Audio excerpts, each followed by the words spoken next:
right, so now we're going to be talking about Shiba Inu, but before we do so, please make sure to subscribe to our YouTube channel and hit the notification button so you can be alerted about, every time that we put some new content out.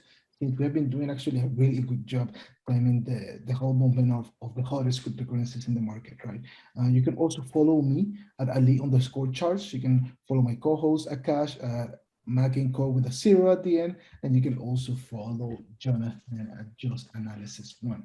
So when we look at Shiba Inu from an on-chain perspective, it does seem to be sitting on a steep support, on a stable support actually, since basically 10,400 addresses bought roughly 14 billion. 14 billion Shiba Inu at an average price of 28, actually 29. So as long as that 29 level holds, it does seem that the Shiba Inu could potentially advance further, right? But to actually break out and heads towards the 40 level, we'll need to wait for a decisive close above 32, right, for it to head higher, right? But let's say if the selling pressure that we have seen recently, materializes into a sell-off, I do believe that it still has a significant support underneath it, as the next significant demand zone below it basically sits around 27. So yeah, I mean, as long as Shiba Inu holds above 27 to 29, the odds will continue to favor the bulls, but breaking below 27 could lead to steep losses, right? And that correction could extend all the way down toward the 18 or 20 level, as the global in and out of the money model basically shows that that's the next significant area of support underneath it.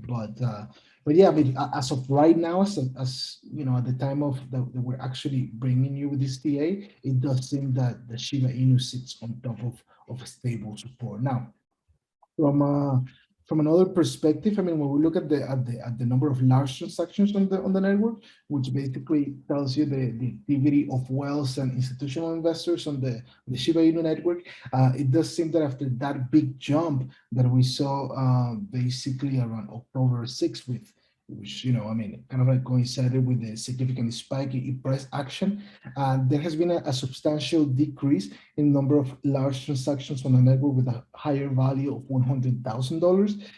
And as of right now, I mean, for the continuation of the uptrend, we would like to see a higher high, right? So this on-chain metric, if there were to be more than 3,800 large transactions on the network, that could potentially signal that this cryptocurrency is going higher. Now, another key perspective that I'm seeing here, right, is that basically we got that type of death cross between the MVRV 30D ratio and the MVRV 30D ratio. I mean, basically the 7 moving average, right? So this is a little bit of a concern, right? Because every time that this happens, right, when the red line moves below, I mean, above the purple line, I mean, or pink line per se, basically a significant correction comes in. But once again, right, it is possible that we already saw the correction, right? Since the on-chain metrics points to a lot of support right there, right? So as of right now, basically from a risk to return ratio, I do believe that it could be a good point to buy Shiba Inu, and you can basically leave your stop loss around 27, right? And you'll be targeting 32 first, and then a potential upswings towards basically that 40 level, right? But if Shiba Inu were to break and close decisively below 27, then that's an indication that you can short this cryptocurrency and basically target that 20 level that we're talking about, that is providing there is the next significant demand zone underneath these cryptocurrencies. So yeah, based on supply and demand, it does seem that the Shiba Inu stands on top of a stable support. At least that's what I'm seeing from an on-chain perspective. Maybe you, Jonathan, looking at something different from a technical perspective. I've got like some pretty equal look here. So the projected, I mean, just getting into a little bit of Elliott Wave here, because this is that's, you know, when you have big spikes like this. And first off, like I said in the last video that Akash and I did on Shiba Inu, I mean, the where I said that I'm not really a fan of it. I don't know much about it. And a lot of people thought that I must have been talking about their mom. People got really upset. But my point here is that like technically this is a very underdone move. So hopefully you permabulls will be happy with that statement, because the consolidation, this is a logarithmic chart. So we're measuring proportion, not linear here. You know, the proportion of the move here is not respecting the consolidation range that existed. So it's got a lot further to go. And this is kind of one of these rare opportunities where we probably get to see the first actual leg of a new impulse wave, broader, not a super, like a broader super millennial impulse wave. And so what we do know about Elliott Wave is that wave 2 is generally between, you know, it's either 50%, 618, 764, or 85 and a quarter of wave 1, which matches up really nicely with the fib retrace with where the Ichimoku system levels are at, and the most recent like fib extension zones you'd see. So the pullback, because I think we're definitely at, you know, if B is where the top of it is, then the retracement from the initial strong bar on the daily chart, the 618 retracement brings it down to 20 even. And then you've got the Kijun Sen and the Tenkan Sen at 21 and 22. Now, without Elliott Wave or Fibonacci, I think the move here over the last few days is well overdone from an Ichimoku perspective, because of how much of a gap there is between the current close and the Tenkan Sen. One thing that is not tolerated much within the Ichimoku system are gaps for any length of period over 3 to 4 bars between the Tenkan Sen and the current close. So some type of mean reversion down to anywhere between 20 to 22 is likely to get there. And then that will fulfill the you know, wave 2 requirements. Now, I know you said that in a way it probably has. And if that's true, because technically that did happen back on the 8th, then the next projected zone is wave 3. And wave 3 is typically a 160, is the 161.8 extension from, it was a 618 extension, or if you're doing a normal fib. Anyways, the 51 to 51 to 54 zone is the next level to target on that long side, if in fact that did equate to being the corrective move, if that was wave 2. Otherwise, yeah, the only reason I say that wave 2 probably has not been quote unquote hit yet is because of the gap that exists on the daily between where we're at and the Tenkan Sen. So that does it for me on Shiba Inu. So sorry, I was muted. But basically you're saying that this cryptocurrency has a lot of potential to continue going up. Oh, dramatically. I mean, if you're going to go by like technical analysis 101, this has like 3 times higher to move from where its high was at. I mean, it's not reflective of the consolidation zone at all. There's substantial range here that has not been traded yet.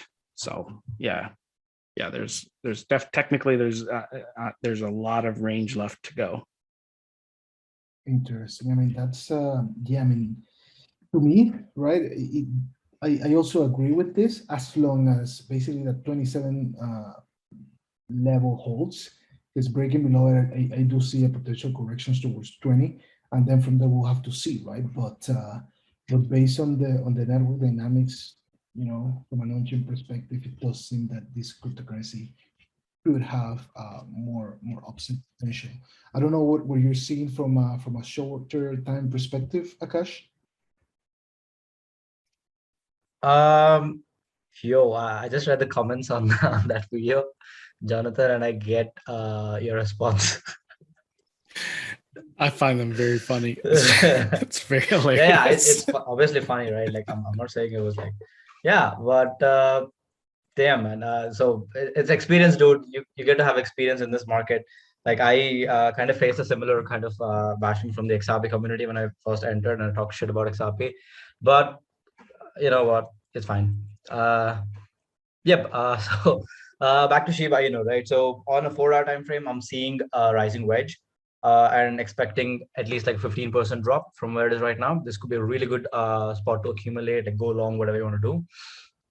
But the reason why 15% drop towards what price point, sorry?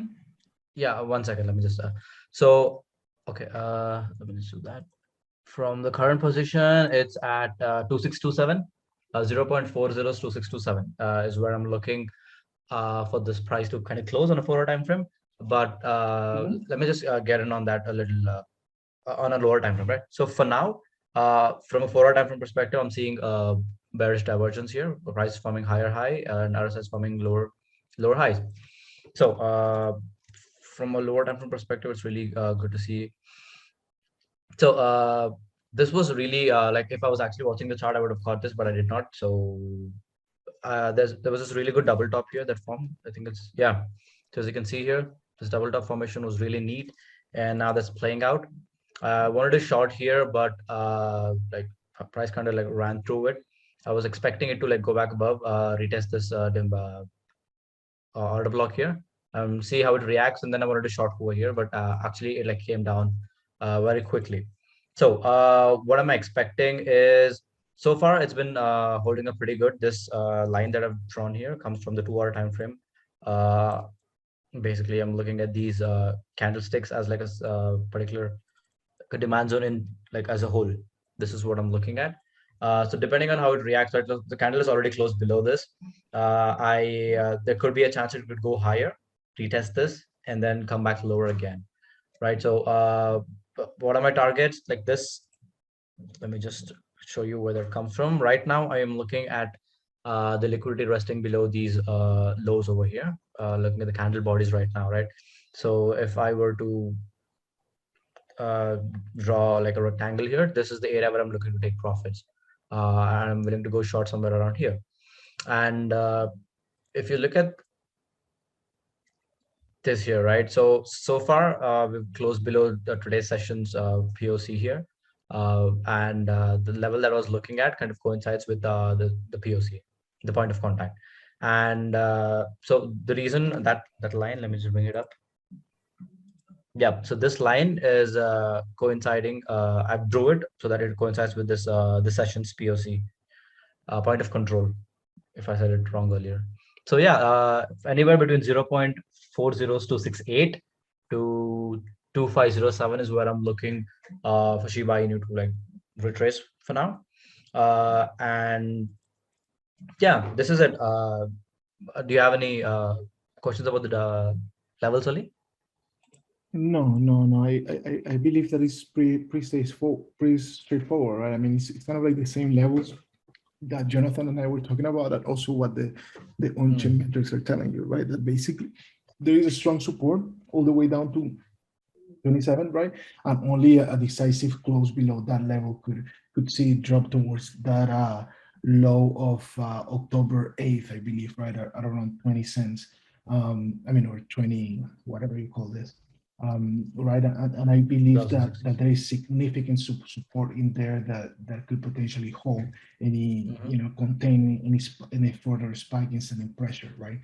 On the upside, I mean, I don't see any resistance at all for this cryptocurrency, and I've seen a lot of FOMO, right? I mean, people from high school and that I haven't talked to in years, basically just told me that they have been buying Shiba Inu lately, and what do we think about it, right?